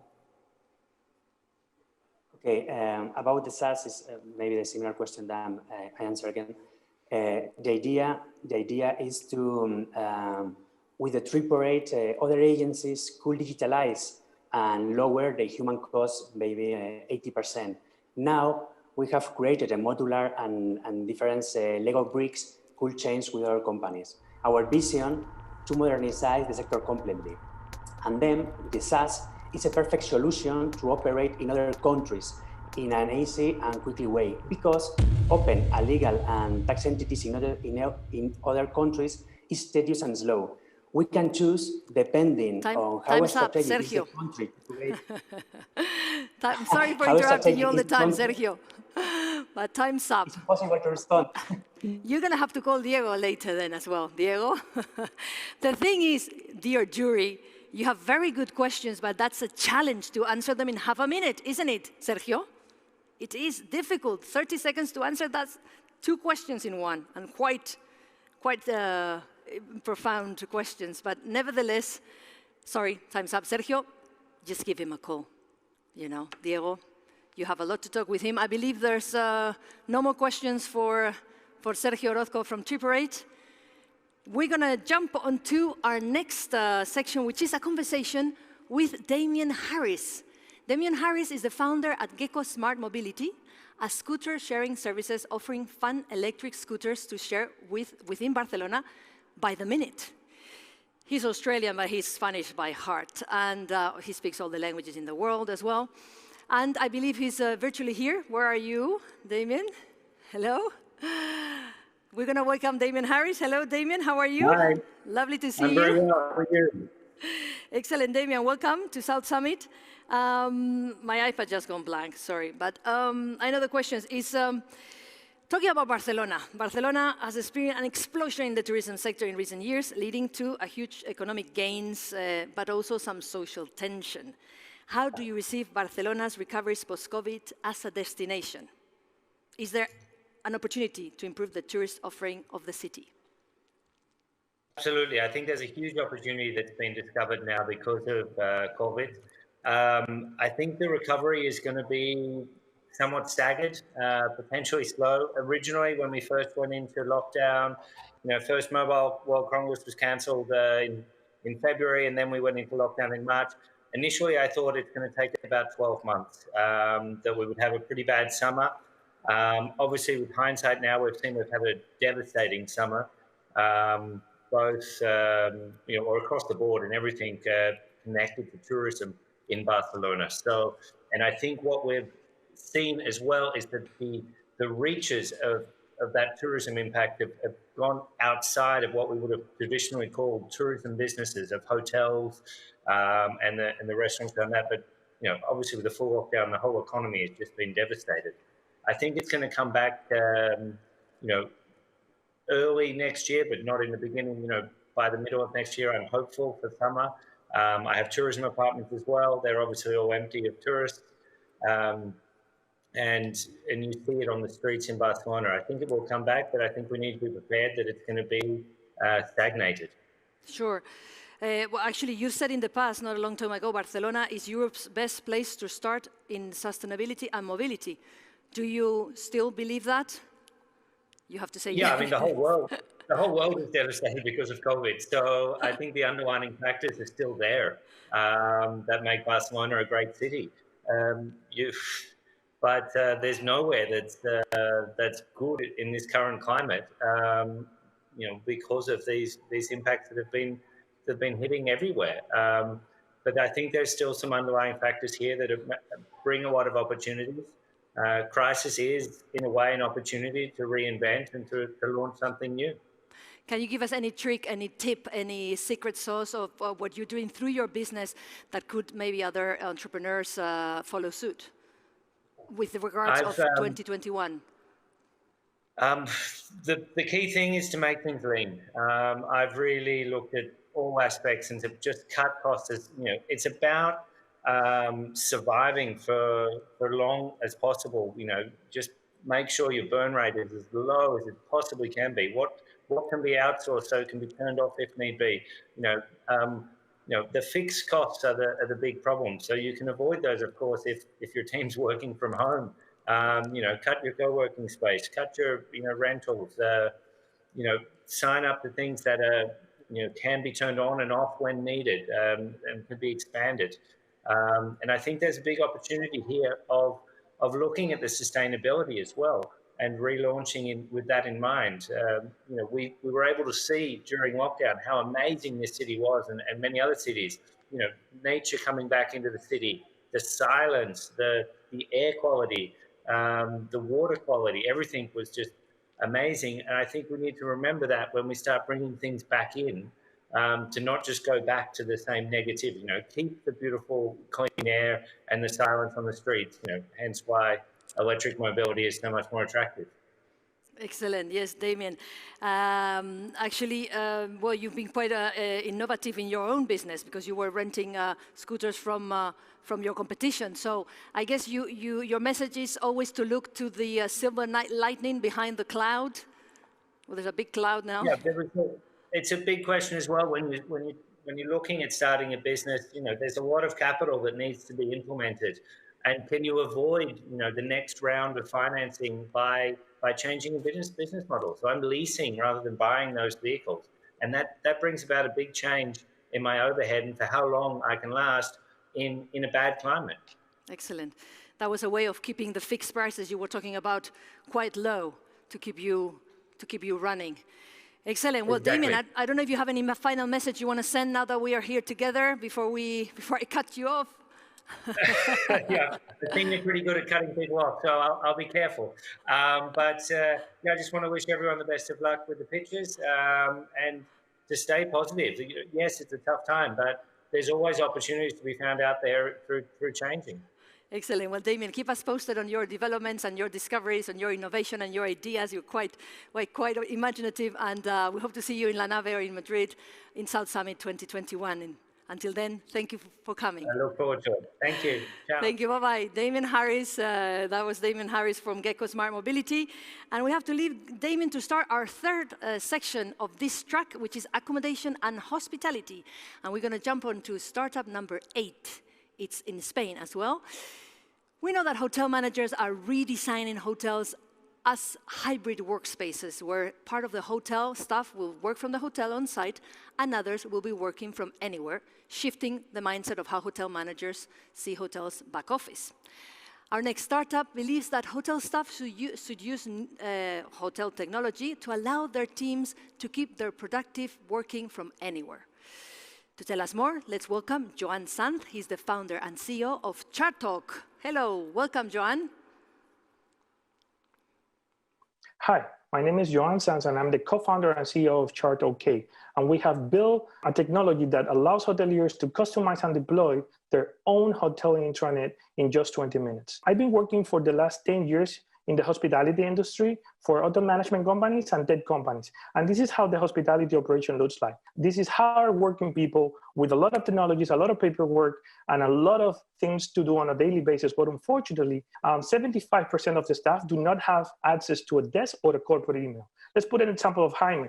Jaime has one email, but he shares the same email with 12 more receptionists at any hotel. Basically, the problem is that hotel technology has always been built for guest communication, guest sales, and guest service, and housekeeping and maintenance. And the main reason for this is that for building ChartTalk is that we have been asking ourselves, what happens with the staff management and productivity? We have built a technology which is staff-focused, that is an internal collaboration software that allows to keep staff motivated, connected, and productive, which only takes 20 minutes to set up with a single sign-on that doesn't require an email. And you can put all of your staff, all your standard operation procedures, you can create tasks, templates, handbooks, and upload files and manage internal knowledge within your entire organization. Our secret sauce is that we are allowing hoteliers to create segmentation, and we have built a profiling per user, per hotel team, and per hotel type. So from a hotel 5 stars to a hostel, we are giving them the tools they need to really become a productive company. I'm glad to say that we have more than 57 accommodations across Portugal and Spain and Latin America with 195 users, and we are generating more than 2,200 monthly actions from creating tasks, replying tasks, uploading documents, creating handbooks, and much more. Our target market is going to be focused first in Spain and Portugal. There are about 24,000 hotels between Spain and Portugal, but about 6,000 of them are being managed by about 1,000 companies. That's an average of 6 hotels per company. And we are targeting first hotel chains, hotel management companies. So this is an amazing target for us. What differentiates us from our competitors is that they are mainly focused for maintenance and housekeeping and concierge and housekeeping. Beside of that, we are mainly focused for the revenue generation team and the hotel management team. And also they charge per user, per type of models. They do not have a flat fee, and they do not allow anyone to sign up from their website automatically like anyone does with a Trello, Asana, or Jira. Basically, our standard pricing model, we have a standard, we have a plus, and we have an enterprise, which is for a minimum for hotels. Our team has more than 20 years of experience in the hotel management consultant, and our board members are coming from Ed's teams from eDreams, from legal, and the industry of technology. We're looking for a 150,000 seat round for an 18-month runway to grow our software development team and to reach 15,000 monthly recurring revenue by 2021. Thank you so much, and please help us to digitalize the hotel industry. Thank you so much, Joan. You took a few extra seconds there, but what can we do? You are a finalist, so not so, I don't want to be so mean. Okay, let's look at our virtual jury. Do I see any hands? Remember to raise your hands. If there's any questions, I can see our jury on the phone. This is live. I don't know if our physical jury has any questions. Remember, we have to see hands. We had a lot of questions from Susana and Diego. What about my dear friend Sonia Fernandez from Kibo? I'm so bad. Mercetel from NECO, where are you? Yes, we have another one from Abu Qasim from Josie Angels. Thank you, Abu. We're going to fly you back to the big screen so you can ask the question directly to Joan. Whenever you're ready, Abu and Joan, you have 30 seconds to answer. Thank you. Thank you. You touched on the development team that you're looking to employ. How have you gone about the development to date? Are you outsourcing that, or is that in-house? No, it's an in-house team. We have a CTO in-house. We have a full stack developer, and myself as a product manager right now, mixing the business development and product management, but it's in-house team. And I'm very happy and glad to have this team with us. They are hardworking more than ever, and even more during the pandemic. So we understood that we need this team in-house to keep growing with our next step, which is artificial intelligence and RPA. Thank you.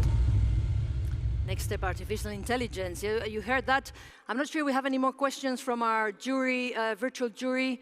I'm not walking all the way there, just in case. I don't see any hands. Production team, I think I'm going to jump onto our next startup. We stay in Spain for startup number 8. Thank you, Joan, by the way. Thank you, Joan and Abu. Startup number 8 wants to modernize the professional tourist accommodation manager, making her life easier so that she can spend more time with her guests and less on reservations. It's all done with highly polished software to improve the customer user experience. Let's welcome Miguel Escobar. He's the CEO of Commodore. Hello, Miguel.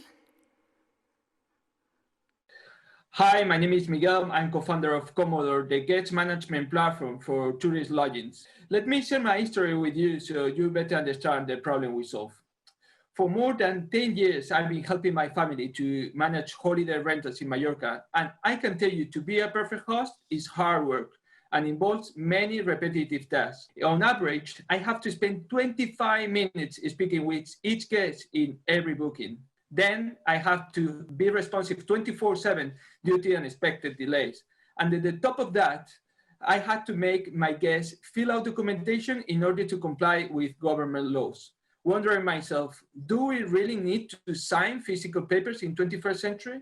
And if that management was not complicated enough, now we have to adapt our business to respect social distancing to prevent COVID-19 transmissions. To respond to these common issues in more than 10 million holiday rentals properties and over than 70 million hotels and hostel rooms worldwide, we have developed Commodore, the guest management platform for automating tasks that enables property managers to offer a digital welcome book and automatic communication with the guests, open doors with the smartphone, and do the guest registrations automatically without any boring paperwork.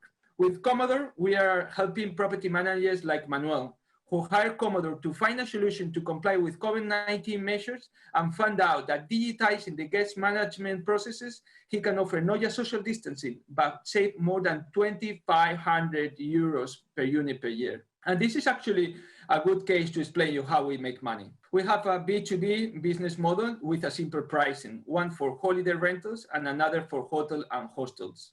Our competitors are the guest management softwares, and any of them is automating the guest experience completely. And this is actually what makes Commodore unique. We are integrated with some of the major management systems which allow our customers to fully automate the guest experience without having to hire many suppliers. We come with the team plenty of talent and the attitude to make ideas happen. In the technical part, we have Roberto with over than 18 years experience as a software architect. And in the business part, we have me with previous experience in finance, planning, and executing businesses since I was 21 years old. We all have together accomplished many things in just a few months. MVP launching on March and more than 200 paid login units during the cease of activity due to COVID-19. Our next steps will be grow the team, launch the product for hotels, jump into the Italian market, and grow, grow, and grow. It's the right time to push the digital transformation of the hospitality industry. Thanks. Wow, thank you. Thank you so much, Miguel. That was right on time with 6 extra seconds. And coming from lovely Mallorca, the sunny island, grow, grow, and grow. So let's see, are there any questions from our virtual jury for Miguel Escobar? Miguel Escobar from Commodore. I don't know if I see any hands. Remember to raise your hands so I can see you.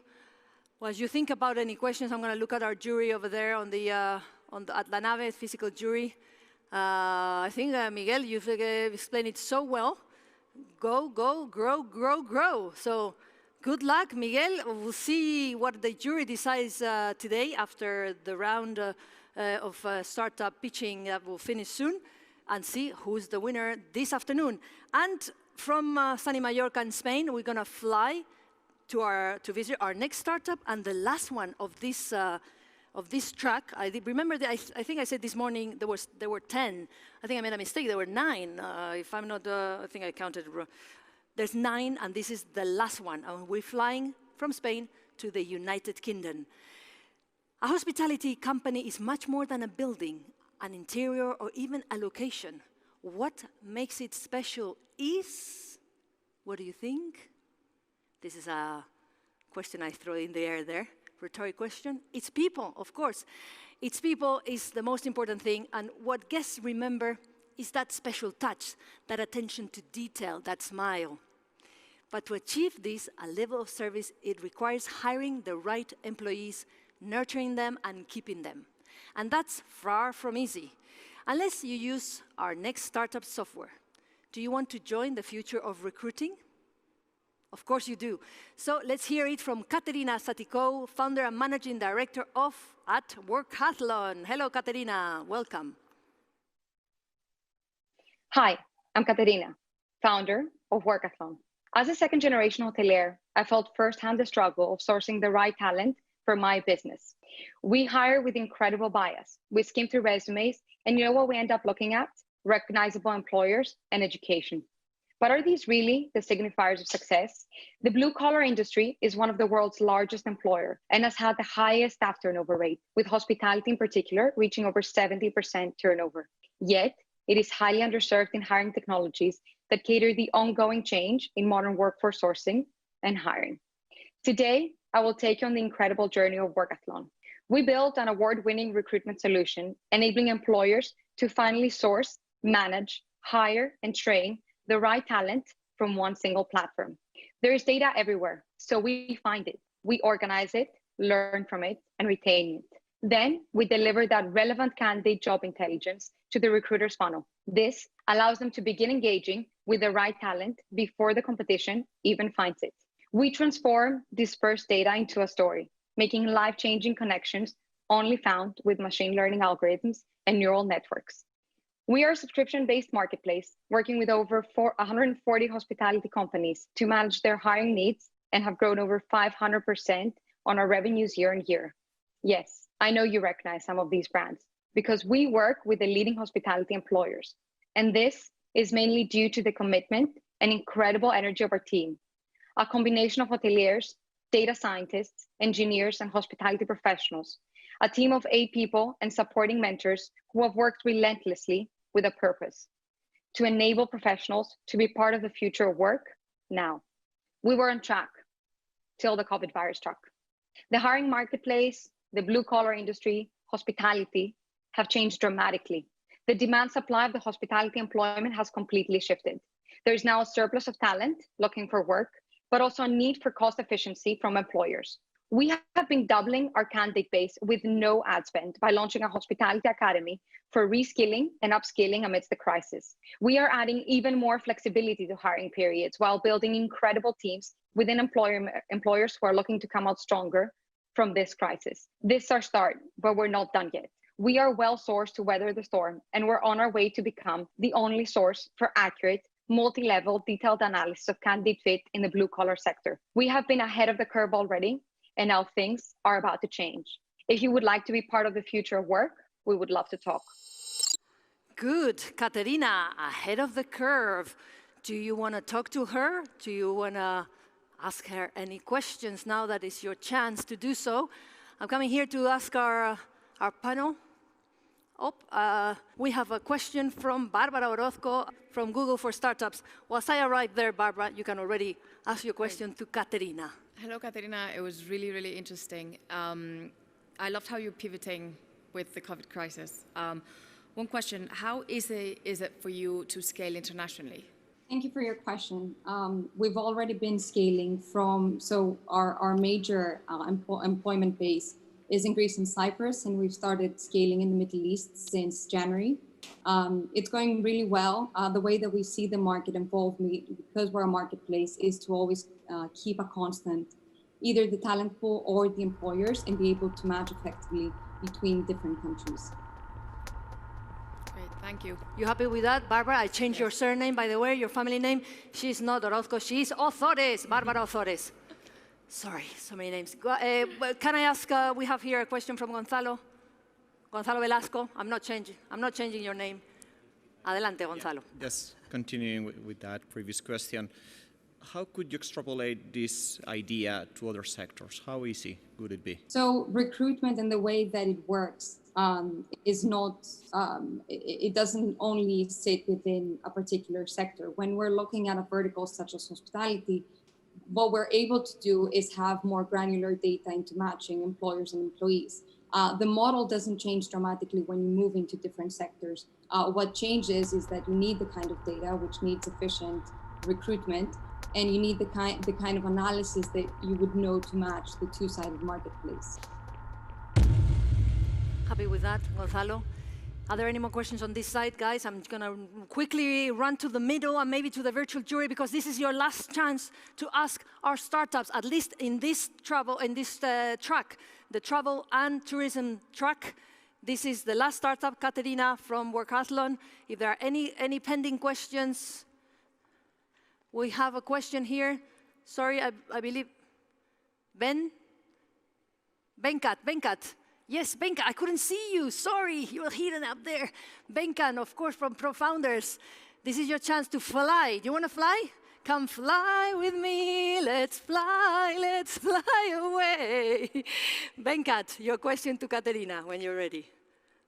Yeah, hey, Katerina. Thanks for coming today, and yeah, I enjoyed the pitch. Obviously, I see how you're sort of helping on the hiring side. I know hospitality industry also has problems with retention, etc. Is there anything that you guys can do as a next step to kind of help on that side for the hospitality industry? So the idea behind the platform started from the percentages of retention that we see in the market. In order to increase the retention that we're seeing in the market, it starts from the beginning of the funnel. How do you source effectively from a very diverse kind of omni-channel strategy so you can get better results, match the results, and then get a better hiring? Then comes the onboarding, and then processes on performance management that would help increase the retention in the hospitality industry. Time's up. Oh. You happy with that answer, Venkat? Sorry, what's that? You better be. I think we're running out of time. I don't know if there's any more questions, last questions for our last startup of this track. I have to send a big kiss to our jury. Guys, this is it. There are 9 startups of this track. That's done. The chance and the luck is in their hands, and our physical jury's hands. They are going to debate and send their votes. And this afternoon, we'll find out the winner of the travel and tourism track. So stay tuned. Stay tuned. Thank you to this lovely jury. Thank you all. Say goodbye to me, please. Say goodbye. Please, good luck. It's not easy being a jury. Yeah, and let's say, of course, a round of applause to our jury on the physical side of South Summit here. They're staying with us for a lovely glass of water later because we haven't finished. We have the last section of this track this morning. We're going to have a conversation amongst two people, obviously, at least two people. I'll be there as well. We have Pauline Roux, she's a partner at Elia Partners, and she's being part of our jury. And Juanjo Rodriguez, the founder of the Hotel Network. I believe they are ready. Are you there ready? Can we see them in the big screen? Pauline and Juanjo, there they are. Hello, Pauline, being the jury there and talking at the same time. How did you see the startups before we get into the conversation? Go ahead. I thought the pitches were great, and I'm pretty sure I will get in touch with a few of them after the session. Excellent, that's excellent news. So I believe you guys have questions for each other, and then maybe I'll join you in a little while. So go ahead, Juanjo, Pauline, when you're ready. I'd like to kick off to a question with Juanjo. We are living tough times in this industry. You've been raising money recently, and the hotels network is already quite a scale-up. How are you navigating through this crisis, meaning especially as a software platform in the hospitality sector? So thanks for having me. So we provide software for hotels to grow their direct channel. So when the pandemic started, we basically did something that is very within the ethos of the company, which is to focus on the client. And we decided that it was not the time to try anything new. It was just to serve our clients and help them make it through the crisis. And that meant building some short-term elements and features that the clients wanted, having a lot of flexibility in how we were serving them, in how we were charging them too financially. But then the main idea is we focus all of the team, both our commercial team and the client success team, on just serving the client and ensuring that when many of the teams in our clients in the hotels were not even working, that they could still use our product, which they, by the way, needed more than ever, because one of the key elements of the product is communication in real time. So we just focus on the client and forgetting everything else for 3 months straight. And now our view is that we are back to whatever normal means now. But we are not waiting for anything else. Now we are dealing with the reality that we have. And Pauline, the thing is, you guys went through a similar thing, no? Because after all, many of your portfolio companies have probably been affected by COVID. So how does a VC go through a crisis? Yes, sometimes we forget that VCs go through crises themselves. First thing that is interesting is that actually Elia is 20 years old. So it's been the third crisis we are going through. So it brings a bit of experience. I think what's important in managing a crisis is, and you know that perfectly as a CEO, is to keep a cool head. No panicking, no short-term decision only. So from a deal-making perspective, we haven't stopped making new transactions in this period. We have closed like 7 or 8 deals in the first semesters, new operations. And of course, a lot of our attention was brought to portfolio management and supporting companies. And then it comes to, having priorities and finding out what are the companies that need your support primarily. And from a practical point of view, what did we do? Instead of having, for instance, board meetings every 6 weeks or every 2 months, which is the kind of standard frequency we have, we had weekly or every 2 weeks meetings, kind of squad meetings to help companies manage their priorities. First one was cash preservation for most of them. So trying to help and give support in having grants, public aids program, stuff like that. And then it was more about discussion about how do I need or do not need to reorientate my strategy, my product roadmap in regards of what's happening. So we've been quite active as a sparring partner with a more frequency in discussions. A lot of you might be thinking, why Pauline and Juanjo together? Well, obviously, Elaya Partners is an investor in the hotels network. The relationship between a VC and an entrepreneur and a VC is like a partnership. It's a kind of a Fred Astaire and Ginger Rogers, Don Quixote and Sancho Panza, fish and chips. So, but it's not easy. It's not easy to have a VC at home. Imagine when it's a foreign VC. So how did you build a strong relationship between a foreign VC and an entrepreneur, or the other way around, guys? How is this partnership coming along? The fish or the chip, Juanjo?